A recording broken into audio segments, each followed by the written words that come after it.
Well, hello gamers, Mez here. Just going to take a bit of a look at the game I've been playing, getting into a bit recently actually, called Blackthorn Arena. I think this has been out for about 6 months now, but I just sort of discovered it in June. Good old Steam pointed it in my direction, being a bit of an indie games fan, but also I like management games, and this has got a nice combination between RPG and management sort of elements to it. Basically, you have to run an arena called Blackthorn, pretty evident in the title, and you get a load of gladiators, and you have to work your way through and win favour and so forth. But I'm not going to get into the gameplay in this video. I might do a play session on this and post that, but the first thing I want to really share with you guys and girls is the pretty important part of the game that really isn't self-evident at all. This game doesn't hold your hand in any regard. It's a little bit rough around the edges, but you know, it's an indie title and still a lot of fun to play. So the piece that I'm going to focus on today, and this won't be a long video, is the role library.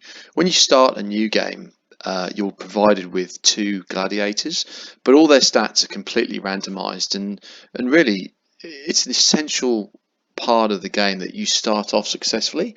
Otherwise you're really just chasing your tail all the way through. And because of the random nature of the gladiators, you can get a couple of absolute duds who might not even win the first fight, I think, although I haven't experienced that. But certainly as you progress, if they aren't exactly where you need them to be, then you're really going to be running into a bit of trouble later on. And I haven't played a lot of the game, but certainly the experience so far is that it's quite challenging, and I like that. But at the same time, I like the idea of starting a game with, you know, 2 guys or girls that, you know, you've brought into the arena, to sort of that role-playing element to it, and they're your people, and they're the ones you want to train up and proceed through the story with. So this role library here is actually a really critical part. I think it would have been even better if it had just been part of the game. So as you clicked into it, you'll see you can create your own avatar, which is someone that's supposed to represent you as the slave trader, I guess, or the owner of the arena, the wealthy merchant, but it doesn't really have much bearing on the game itself. As where the gladiators that you play with are an essential part of that game. So really this is a super important part, excuse me, coughing, really super important part of the game, and I'm just going to show you quickly how that works now. A lot of load screens in this game, although mercifully this one's quite short. So here we are. It's the character creation part, standard sort of thing you can see here, and if we click on create, we go straight into you know, the normal sort of process, appearance and so forth. But the really important part of this comes a bit later. So just for this example, I'm going to create a tank character. I think that's super important to have a decent tank early on. It's anyone that's played MMOs or RPGs, you know, the holy trinity of a tank, a healer and a damage dealer exists in this game. So a tank is obviously a critical part. The healer is something you can do, but you can build your tank to heal. And I'll go through that in a minute, probably, not in great detail, but just sort of hint at it. And then of course the damage dealer is a critical part. If you're going to win any fights, you've got to be able to kill the opponent, or at least knock the opponent down. So let's start off with a tank. As you can see here, you can pick the outfits, and the tanks often are referred to as defenders. You can build tanky characters in commanders and so forth, but there's also dual genres, and we'll get to that in a bit. So let's start off with a defender. There we go. That guy's got his, I mean, you could describe that as armor. I'd say there's a few chinks in it. It's definitely not the safest gear I've worn. In fact, to be honest, wouldn't even keep you warm, let alone safe from a sword. But there we go. It's slave gear. You get much better armor later on. So these are sort of your orc characters. They call them brute men. This is a fantasy style game. I love the look of them. They look absolutely terrifying. But for a tank, dwarfs are actually a better choice, because they've got a sort of an innate healing capability when they're at a lower health. Guy or girl makes absolutely no difference whatsoever to the stats, which is good. I'll keep a guy for this guy, and obviously you can name them down here. So let's name them. And the names in this game are lovely. They're super straightforward, and I love that. Let's just call this guy Dennis. But to sort of really identify them, it's good if you give them more than one name, because all the characters will have one name. But if you give them more than one, then you'll be able to spot them easily if they appear in the market later.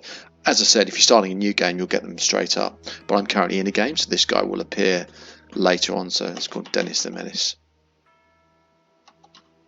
Let's put Menace. Oh, I'm having an absolute blank. Dennis the Menace? Let's come back to that later. Let's just call him Dennis for now, because I'm an idiot. Okay, so then you can mess around with their hairstyles and all the rest of it. Pretty standard stuff. Let's make him. You're going to have a helmet on these guys, especially the tank, very, very quickly. You can focus on the face, obviously. And I'm not going to go through all this in detail. You can have some fun with that. It doesn't really matter. And as you can see, it's pretty sketchy, the sort of the detail. But you know, they've got a decent level of customization in there, even if it looks absolutely awful. All right, skin color, eye color, paint color. Oh, that's right. You can paint them as well, which is pretty cool. Alright, let's get away from that. Let's go on to the next stage, which is, so we're on the appearance here, body detail, a massive amount of customization. I mean, you can change their faces, but honestly, because you spend most of the time looking down at these characters, there's not a huge amount of reason to do that. Although he's pretty skinny for a tank, but again, let's not worry about that too much right now. So here's your stats. This isn't a guide, so I'm not going to get into what each one does. If you hover over them, you can see the advantages here. But I think for a tank, you kind of want someone that's got a bit of endurance. So you probably want to get that level as high as you can. But again, there you go, level 5 and 10 endurance. So it's going to start off with a decent hit point pool. And so on and so forth. These don't matter so much because you can train these pretty quickly, but clearly for a tank you really want to be training into shield, but we can put that on later. And now here's the most important part down here, the genres. And what's great about this is you can just go ahead and pick them, no randomness. So we want a defender, and I'd suggest a commander because the commander has got some healing capabilities, which you can spec into later, which is super handy. And you can make the defender almost bulletproof. They can go up to 100% armor, which really means, you know, they're not going to die, and they can spend their whole time healing the rest of the gang. You've got this randomizer here, and then character, you can pick their voice, but kind of weird because I guess you're just guessing what that voice is going to sound like, given that there's no way of hearing it. Pose, sanguine, negative, noble.